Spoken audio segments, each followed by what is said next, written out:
Okay, so good evening, everybody. Tonight we're going to continue with our look at the late build. We looked yesterday at the 100 trillion rand that's been lost to the South African economy, and the rand dollar is currently about 16. So if you take 100 trillion and you divide by 16, that's 6.5 trillion dollars that's been lost. And when you look at this power station on the bottom left, this is the Medupi power station in 2015. By 2015, it was meant to be finished. And as you can see, only the first two turbine buildings were under construction, and they weren't even finished yet. So you can see that when you build a monster, you end up with a monster.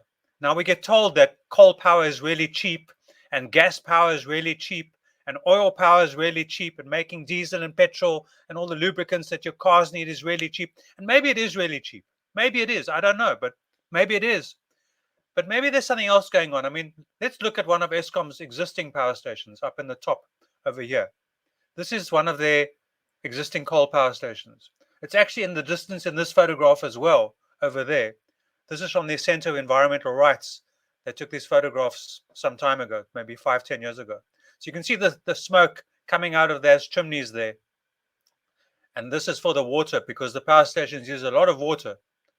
And you can see the smog that's being created, the pollution that's being created in the air by the power station. Look at that pollution on the horizon. You can see it's really, really, really bad. And this over here is an open cast coal mine. So you can see that we're destroying prime land, prime agricultural land, which we need to make food, and we're destroying it forever by coal mining, surface coal mining. And then if you go look at Canada with the tar sands, they're destroying Canada and taking tar sands, which might be good in the short term, creating oil, but maybe we don't need so much oil. And then you have this power station with that smoke, which is the same as that smoke, creating all that smog, which same as all that smog, and Eskom's biggest product. Now you might think that Eskom, the utility, the South African utility's biggest product is electricity, and you would be wrong. Electricity, so Eskom's biggest product is actually ash. And here, in the front of this power station, is something called an ash dam. And ash dams, the walls around the ash dams have broken in the past, flooding schools, communities, and also, besides the coal that you need, the ash dam is taking up space. And what are we going to do with all this ash? Some of it we can use for bricks or for this or that, but most of it is just going to sit there for decades, perhaps thousands of years. And our great grandchildren are going to say, what did these guys do? They had such a relatively small amount of space to grow food and to, live in a fantastic, pristine environment. But because there was temptation, maybe we should talk about temptation. And we should talk about free will and ancient wisdom and Assagioli. Assagioli was a fantastic psychologist stroke, psychiatrist stroke doctor who lived at the same time as Freud and Jung. Most people haven't heard of Assagioli. One of Assagioli's books is called Free Will. And free will is not about waking up late and raping the planet. And I use the word rape specifically because this and this and this is rape, just like the rape of a young woman or a young man, or even an old woman or an old man. Taking something from them that you can never get back. That's what rape is. Rape is you take something from someone and they can never get it back. They can never get that innocence back. They can never get what they had before back, before that lightning bolt came out of the blue and took their life away. And maybe some people recover, but there's all that. This nature being raped, it'll take 1 billion years to recover. Yes, it will recover. Everything is recycled. But it will recover, but it's not going to recover in our lifetime or our children's lifetime. So temptation is when you take what's in front of you and you're myopic and you say, what can I get now? How cheap can I do it? What can I build with it? And free will is making a decision. I'm going to run a marathon. I'm going to wake up at 4 o'clock every morning, go for a 3-hour run. It doesn't matter if it's snowing or sunny. Or I'm going to spend 25 years building programs and systems and show people that there's a different way to behave with the world, which is what I've done since 1999. 23 years so far. And spending approximately half of my time when I could have been working and earning, but trying to work on the commons and looking for possibilities. And here in the bottom right is a graph which comes from, let me just exit that, which comes from the white paper on renewable energy. So it does this. Let's talk to the StreamYard people about it. When the cursor moves to near the bottom, it brings up that. I must find a way to stop it. But if you look at the bottom, it says from white paper on renewable energy 2003. This is a graph from the white paper. Remember I spoke before, white paper is a government strategy document. So strategy is what we call in business. White paper is what the government calls it. And it shows that here is the demand curve, that blue line. But when you build a power station, you bring on much more excess capacity than you need. And so there was all the spare capacity. And what Eskom did is that they sold the spare capacity to smelters and other big users at really cheap prices. Because whatever they got for that triangle of electricity, that was basically free. Because everything was paid for with that line. But what they didn't take into account that one day they were going to get to a point where they ran out of that excess. And that happened in 2008. It almost happened earlier, but it actually happened in 2008. And the 2003 white paper said that South Africa will start experiencing load shedding, unplanned outages, electricity outages, from 2008 to 2030. We're currently in 2022, and everybody says, why are we still having this? But this graph shows. And when we get to 2025, the load shedding is going to get far, far, far worse, because that's when Eskom have to start switching off their power stations. And so there's this thing called the Eskom cliff. So we all think, the rater comes on board and he says, in 2 years' time, there's going to be no more load shedding when it's just double the price. Well, we have already had the doubling of the price. We've seen that. Should we go back to that slide where we looked at the price doubling? Let's see if we can find that slide. Yeah. But here we are at this point, 50 cents a kilowatt hour. There we are at that point, 3 Rand 30 a kilowatt hour. 50 cents to 3 Rand 30. 6 times increase over 14 years. 6 times. If you look at this green dotted line, that's inflation. So we should have gone from 50 cents to 75 cents. But we've actually gone from 50 cents to 3 Rand. 3 Rand 30. And in the meantime, this green line is photovoltaic electricity, grid tie without batteries, price coming down.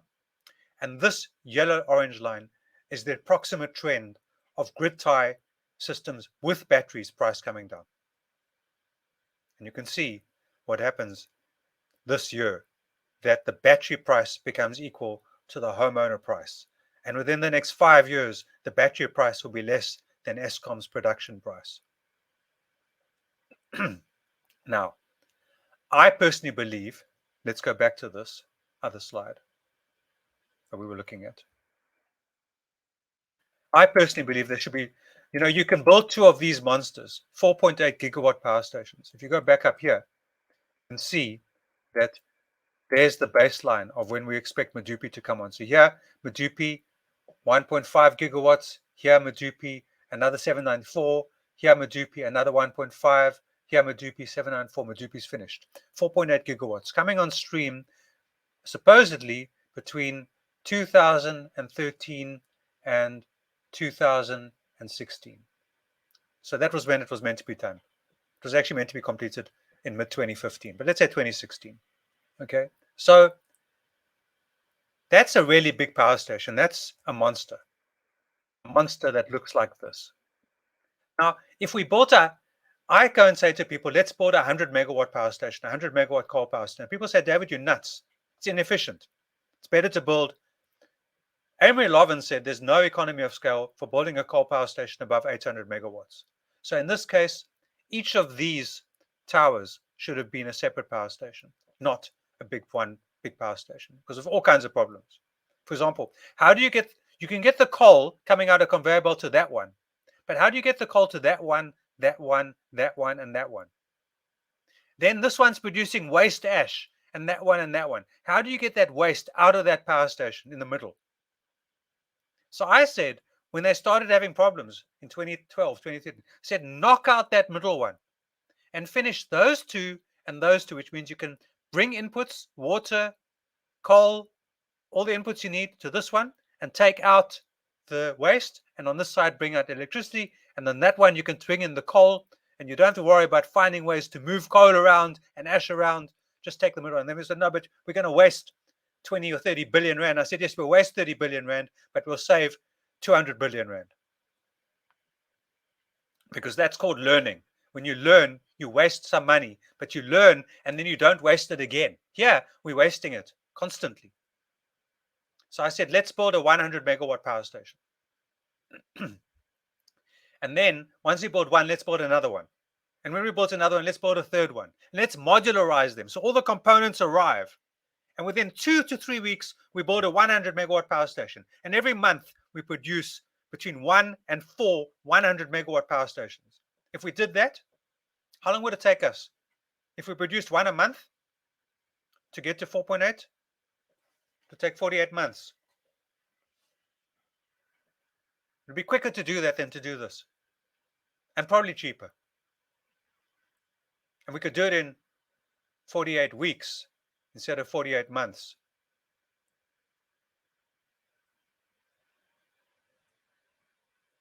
What's 48 divided by 12? 12 months. It's like 5 years of building one power station a month. And if we build one a week, we build the whole power station in under a year. We modularize the system. That's what a business model does. It modularizes the system. So you're going to buy 100 turbines. You're going to buy 100 generators. You're going to buy 100 switching stations. You're going to buy 100 coal feeders. You're going to buy 100 conveyor belts. You're going to build 100 stations because you're going to build 100 coal yards. Yes, you're going to be shifting coal around the country, but when you have embedded power stations and you have a cloud in Cape Town and you know the cloud's going to be here tomorrow afternoon, you can turn on the power station in time. One thing you can definitely do with the sun and with the wind is you know exactly how much sun and how much wind you're going to have tomorrow afternoon at 3 o'clock. And we can thank the airline industry for that. The two giant supercomputers, one is in Bracknell and one is in it's in New York, South New York. I can't think of the name now. They're these two crazy supercomputers, the world's most powerful computers, and they run the weather system, the weather forecast system. And the airline industry paid for them because the airline industry needs to know that when a plane takes off on a 12-hour journey, it can land on the other side. Because it's very expensive for the plane to divert or to offload passengers at another airport and then fly the people. They want to know when they take off, they can land at the other side in clear weather, even if it's raining or stormy now. And if you get delayed, your flight gets delayed by an hour or two, and they say there's a technical issue, chances are the technical issue is because the technical issue that is a storm on the other side, and whilst planes can take off, they can't land. And now we have instrument landing systems and all kinds of things, which means planes can land even in a storm as long as there isn't a strong crosswind. But the point about it is that at 3 o'clock tomorrow afternoon, I know if it's going to be sunny or windy or not. And if it's not going to be windy and it's not going to be sunny, I can switch on my embedded coal power station.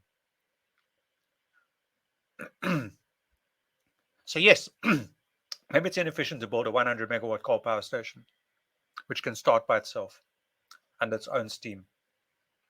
But if you build 100 of them, it becomes efficient because you have economies of scale. You have the learning curve. Remember we spoke about the learning curve? As the learning curve, as we make more, we bring the cost down. But here, as we make more, the cost radically goes up. As we make more of these things, the cost goes up.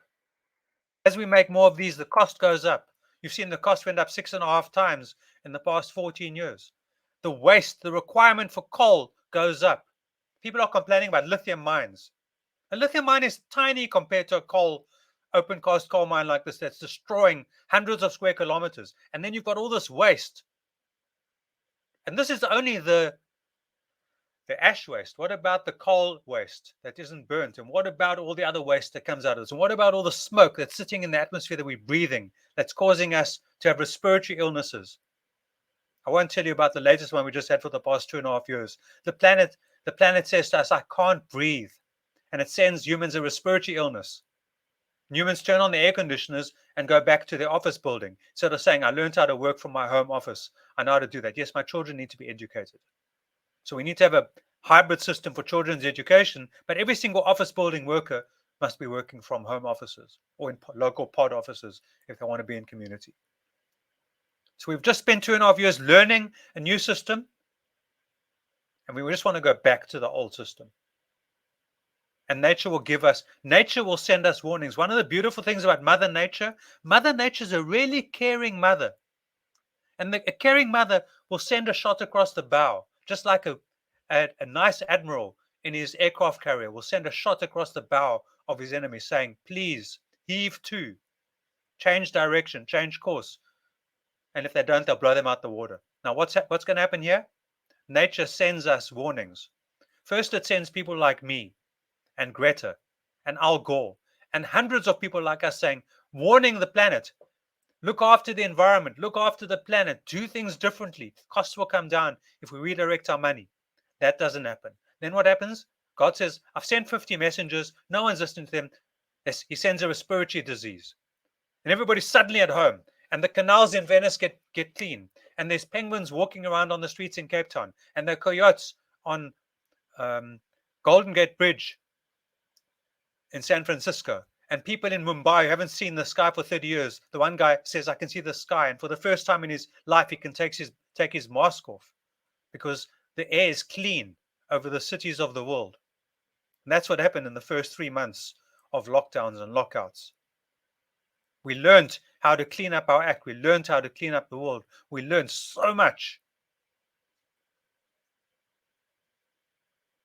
And then we go back to where we were. We go back to the course we were on. And that aircraft carrier blows us out of that water. Bam! Gone. And maybe 1 million people died in the past 2 years from this respiratory disease. What happens when 1 billion people die in 3 months and there's no antidote? The antidote was that we cleaned up our act. We listened to the message that nature gave us in the past 2 years to clean up our act and not to create more of this and not more of this and not more of this and not to have serious amounts of death and load shedding. Because when these power stations start switching off and there aren't new ones, and we don't have much time now, we've got 5 years. And you're going to see, I'm going to show you a spreadsheet later on, which shows you how in 5 years, private people working together, communities can build their own power stations faster than Eskom can, faster than any government can, faster than any utility can. And we have to do it. We've got until 2028. We've got 6 years before they start switching off these power stations.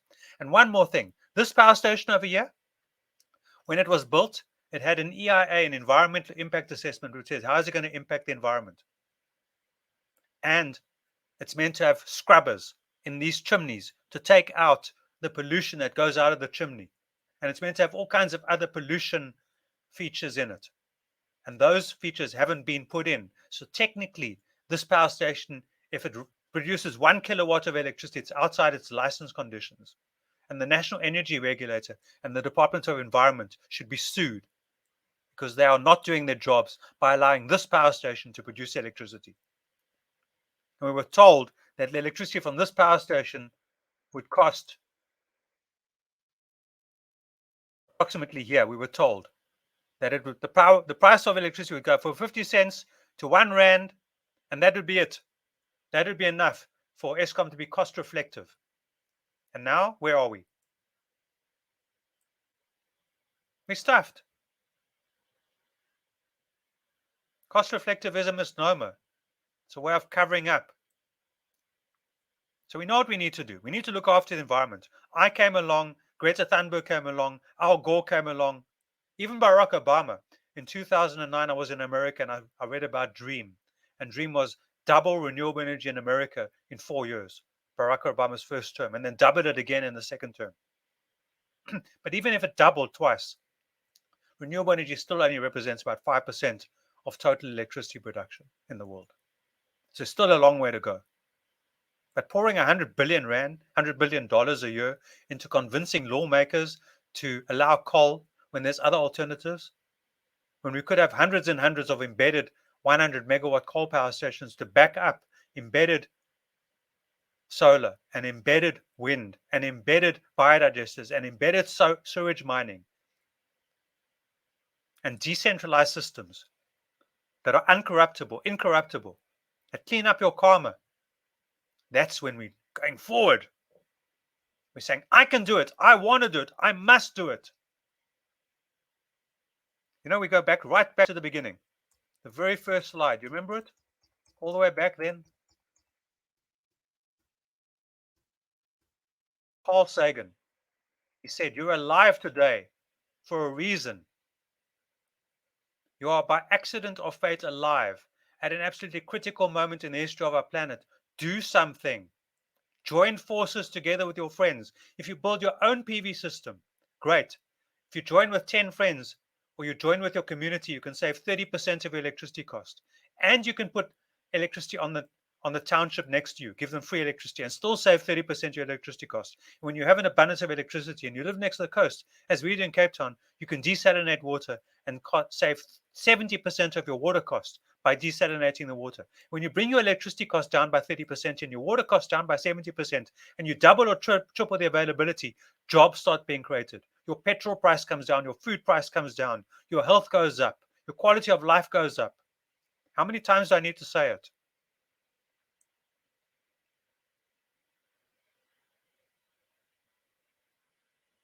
You're alive. You have an opportunity to fix the planet. You have an opportunity to tell your neighbors, hey, watch these videos. If I made a video about doing the chakalaka dance, I'd have 1 million subscribers by now. I'm not making videos about that. I'm making videos about the environment and how to fix the planet. I've got 133 subscribers. Come on, people. Help me to monetize my channel or get more subscribers. Then I can go spend more time. I can make 2 or 3 videos a day instead of 1 video a day. I can write more books. Can do more free public speaking. Can speak to more businesses, more people by you helping me, by spreading the word, by sharing this, by talking about it in your communities, by talking about it in your synagogues, in your mosques, in your churches, in your temples, in your shrines, in your madrasas, in your businesses, in your corporates, in your soccer clubs, in your football clubs, in your rugby clubs, in your hockey clubs, with your friends over a braai or a barbecue. At your golf club, when you're playing golf with your friends, you're talking about this, about what we can do to solve our problem so we don't end up with this. This is what we were looking at today. This and this and this and this. It's not necessary. We do need to do some coal mining, but not like this. Not like this. We want our health to improve. We want our stress levels to go down. We want our relationships to go up. We want to spend more time with each other, more social nearness, but not in big buildings with Legionnaire's disease and all kinds of other respiratory problems in the buildings. Sick building syndrome. Look up Legionnaire's disease. We know what we need to do. The aircraft carrier has just fired a shot across our ship's bow and said, change course. And if we go back onto the original course, the aircraft carrier will blow us out the water. And who's that aircraft carrier? That aircraft carrier is God who's carrying us, who will say, I need to save my planet. And if that means 1 billion people are going to have to die, then that's what I'm going to have to do. And you think God wants to do that? No. That's why God is sending us humanity warnings and saying, look after my planet. Look after your home. Look after your biosphere. Look after your land. Look after your creation.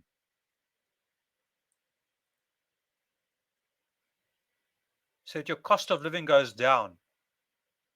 So your health goes up.